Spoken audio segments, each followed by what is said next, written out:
Muy buenos días, sean bienvenidos a un nuevo episodio del Otro Rincón Podcast. Recientemente se ha dado a conocer que Kurdistán será sede de la Copa Mundial CONIFA 2024. Ya se han dado nombres de equipos para disputar rondas clasificatorias en lo que será el regreso de una competición que no se disputa desde 2018 y que sus intentos posteriores de llevarla a cabo fueron canceladas por distintas razones.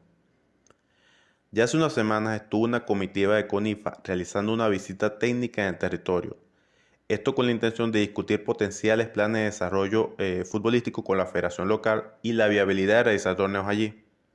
El Kurdistán iraquí obtuvo un estatus autónomo en un acuerdo de 1970 con el gobierno de ese país y su estatus fue reconfirmado como una entidad autónoma dentro de la República Federal Irak en 2005.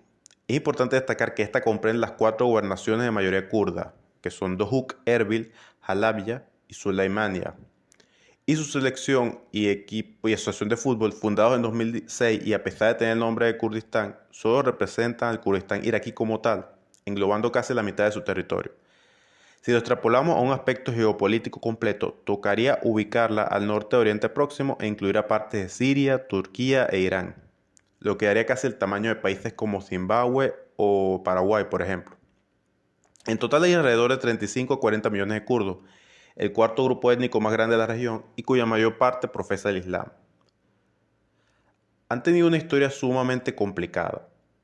Como ya vimos en el episodio de Dalkurd, el equipo sueco que es representado por kurdos y lleno de episodios de violencia y represión.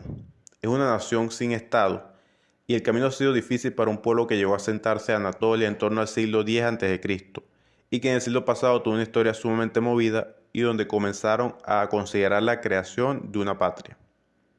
Inclusive después de la Primera Guerra Mundial se hizo una estipulación en el Tratado de Sèvres para la creación del Estado, aunque todo se vino abajo con el Tratado de Lausana, mismo que definió las fronteras de la actual Turquía, dejándolo fuera del mismo y así hasta nuestros días.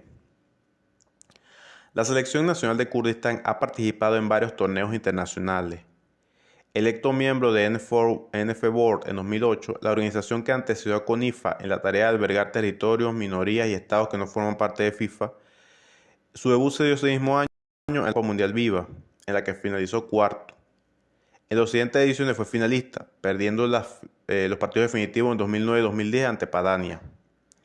En 2012 fueron sede del torneo, que ganaron con una emocionante final contra Chipre del Norte, 2-1, celebrada en el estadio François Hariri ante más de 20.000 personas. Luego ingresaron a CONIFA, donde finalizaron sexto en 2014 y octavo lugar en 2016 en Abjasia.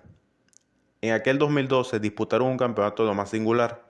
Hablamos de la International Cup, celebrada en Palestina, donde jugaron ante Indonesia y Mauritania, y cayendo en semi ante el equipo sub-22 de Túnez.